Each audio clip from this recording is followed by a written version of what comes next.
এখন এখানে একটা বিষয় হলো আরাকান আর্মি কি খুব সজোর ওই করিডোর চাচ্ছে কিনা, না জাতিসংঘই বেশি চাচ্ছে। তো আমাদের যেই সংকটটা সামাল দিতে যেয়ে, মোকাবিলা করতে যেয়ে যেই দুর্বলতাটা আমাদের ছিলই, এখনও সেটা আছে, যে এই সংকটটা রোহিঙ্গাদের আমরা ফেরত পাঠাবো কিভাবে। তাদের সাথে কোনো কথাবার্তা না বলে তিনি কিভাবে বলেন যে আমরা এই ব্যাপারে নীতিগত সিদ্ধান্ত নিয়েছি? গ্রহণযোগ্য নির্বাচন না হয়েও যারা আসেন তাদের শুধুই তো জবাবদিহিতা না, জবাবদিহিতা তো উনার লাগবে, তাহলে উনি জবাবদিহিতা কার কাছে করছেন? স্যার, আবারও একটু জানতে চাই যে জাতিসংঘ বাংলাদেশের নিরাপত্তার বিষয়টি গুরুত্ব দিয়েছে কিনা, যদি আমি এই প্রশ্নটি তুলি। বিভিন্ন দেশের বিশ্বের মানবিক করিডোর বা প্যাসেজের আউটকামগুলো বা ঝুঁকি, যেমনটা বলছিলেন আনিস আলমগীর, সেটিও নিশ্চয়ই আপনার পর্যবেক্ষণে আছে, সে বিষয়ে যদি একটু জানাতেন। আসলে করিডোর প্রসঙ্গটা বাংলাদেশে খুব স্পর্শকাতর। দেখুন, আমরা আমাদের বিগত সরকার ভারতকে যখন ট্রানজিট দিচ্ছিল, এটা তো আসলে একটা করিডোরের মতো ছিল, এবং বলা হচ্ছিল ট্রানজিটের বিনিময়ে পানি পাওয়া যাবে। ফলে ট্রানজিট কিন্তু আমরা দিয়েছিলাম স্থলে, নৌপথে, বন্দরে, কিন্তু পানি আর আসে নাই। ফলে বাংলাদেশের মানুষের এই যে করিডোর নিয়ে যে একটা ভীতি, শঙ্কা, এটা আমি বলবো জেনুইন। এবং সেইটাই আমাদের বিরোধী দলগুলো, রাজনৈতিক দলগুলো বলছে এই করিডোরের আগে যে তাদের সঙ্গে আলোচনা করে নেওয়া উচিত ছিল। আসলে যদি আমাদের এখানে পার্লামেন্ট থাকতো, তাহলে এটা পার্লামেন্টে আলোচনা হওয়ার মতোই একটা বিষয়। পার্লামেন্টে আলোচনা করেই সরকার এই বিষয়ে কথা বলতো বা জাতিসংঘকে অনুমতি দিতেন। কিন্তু এখন যেহেতু পার্লামেন্ট নেই, ফলে রাজনৈতিক দলগুলোর সাথে আলোচনার একটা প্রয়োজনীয়তা আছে। কারণ যেহেতু আগে আমি বলেছি যে মানবিক করিডোর মাত্রই একটা জটিল প্রসঙ্গ, জটিলতা এখানে একটু একটু করে বাড়ে। প্রথমে এটা মানবিকই থাকে, পরে এতে মানে আরও নিরাপত্তা ইস্যুটা যুক্ত হয়। দেখেন, এইখানে যে প্রসঙ্গটা আমি একটু বলতে চাই, বর্মায় কিন্তু কিছুদিন আগে ভূমিকম্প হয়েছে। সেই ভূমিকম্পের পর, যদিও ভূমিকম্পটার কেন্দ্রবিন্দু ছিল মান্দালে বা সেন্ট্রাল বর্মা, কিন্তু সারা দেশই তো কিছুটা এফেক্টেড হয়েছে। বর্মার সরকার 20 দিনের একটা ট্রুসি অর্থাৎ যুদ্ধবিরতি ঘোষণা করেছিল পুরো বর্মায়। কিন্তু আমি 25 তারিখের ডেটা বলছি আপনাকে, এই যুদ্ধবিরতির মাঝে প্রথম 20 দিনে আরাকানে 409 দফা বোম্বিং হয়েছে। এটা বার্মিজ আর্মি করেছে। ফলে আরাকান আর্মিও নিশ্চয়ই প্রতি উত্তর দিয়েছে। অর্থাৎ আরাকান একটা পুরোদস্তুর যুদ্ধক্ষেত্র, সেটাই আমি বলতে চাচ্ছি। এবং যুদ্ধক্ষেত্র বললেই এখান গত মাসগুলোতে, গত সপ্তাহগুলোতে এখান রোহিঙ্গারা কিন্তু আসছে। তো এরকম একটা যুদ্ধক্ষেত্রে আমরা করিডোর দিতে চাচ্ছি, যদিও এটা স্পষ্ট না কোন অঞ্চল দিয়ে কতটুকু জায়গা জুড়ে আমরা করিডোর দেব।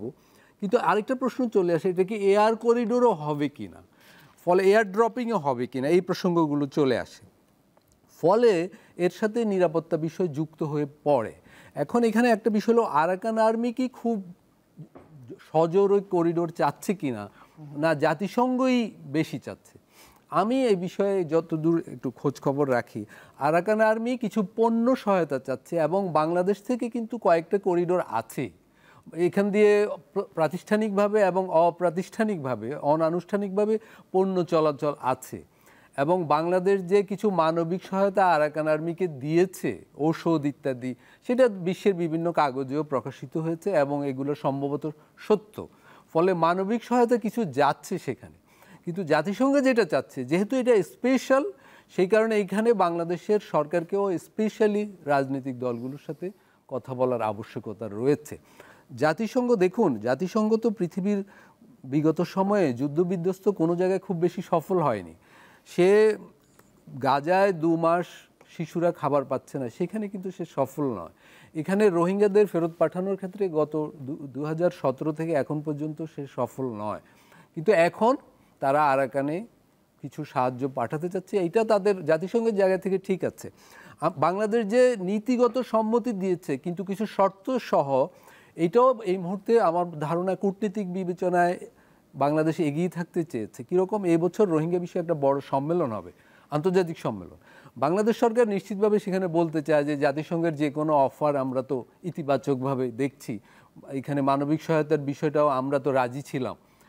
এই বাংলাদেশের দিক থেকে, বাংলাদেশ সরকারের দিক থেকে সম্ভবত অবস্থানটা এই কিন্তু আমরা যেটা দেখতে পাচ্ছি, যেটা উদ্বেগের ব্যাপার, সেটা হলো সরকারের ভিতর মনে হয় না এই বিষয়ে সমন্বয় আছে যত। না, একই সঙ্গে তো আমরা দেখছি যে আমাদের মাননীয় প্রধান উপদেষ্টা যত সফরই করেছেন, ভাই বলছিলেন চীনে গেলেন, কাতারে গেছেন, সবখানেই তো আমরা রোহিঙ্গা সংকটটাকে সামনেও নিয়ে এসেছি। এবং আমরা কি আন্তরিকভাবেই তো বলছি যে এই সংকটে আমরা গুরুতরভাবেই পড়েছি, যাতে করে বিশ্বমোড়ল যারা তারা যেন একটু আমাদের পাশে আসে, এই সংকট থেকে আমাদের উত্তরণ ঘটায়।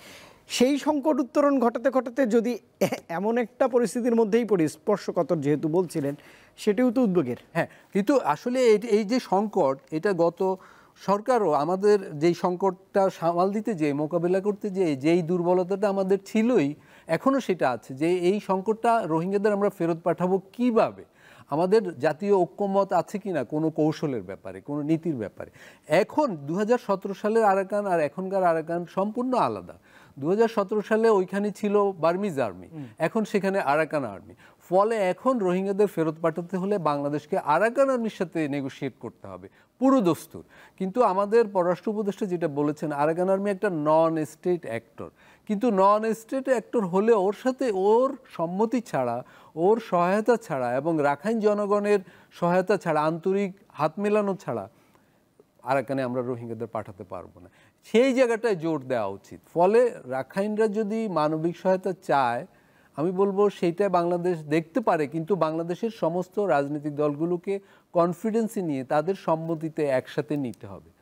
আমি মনে করি না যে এটা বাংলাদেশ সরকার নীতিগতভাবে রাজি হয়ে বড় ধরনের কোনো সমস্যা করেছে, কিন্তু রাজনৈতিক দলগুলোর সাথে আলোচনা করে নিতে হবে, এবং পার্লামেন্ট না থাকলে এইটাই হবে বাংলাদেশের জন্য কৌশল।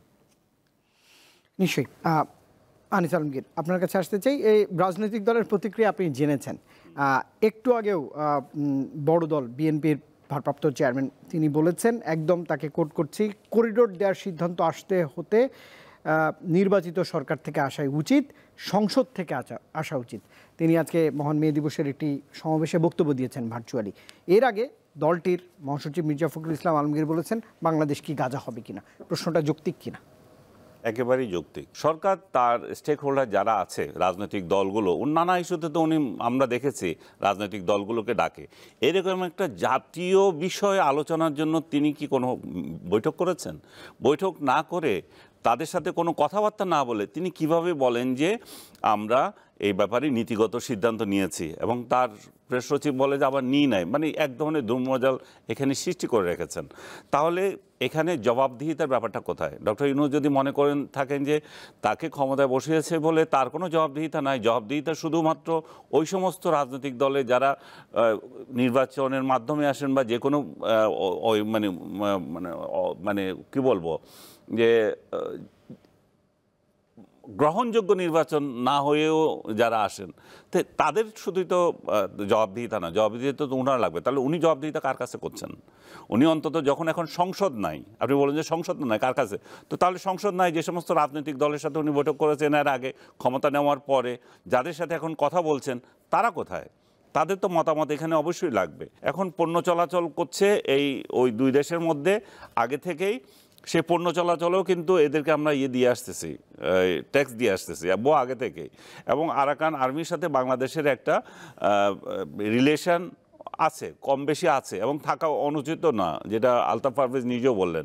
কেন অনুচিত না? কারণ হচ্ছে যে আমরা যদি আমাদের যে বার্ডেন, যেটা যদি আমাদের মাথার উপর যারা বসে রয়েছে এদেরকে যদি ওইখানে পাঠাতে হয়, তাহলে আরাকান আর্মি প্লাস মানে রাখাইন প্লাস রোহিঙ্গা, এদের সম্পর্ক আগে দেখতে হবে।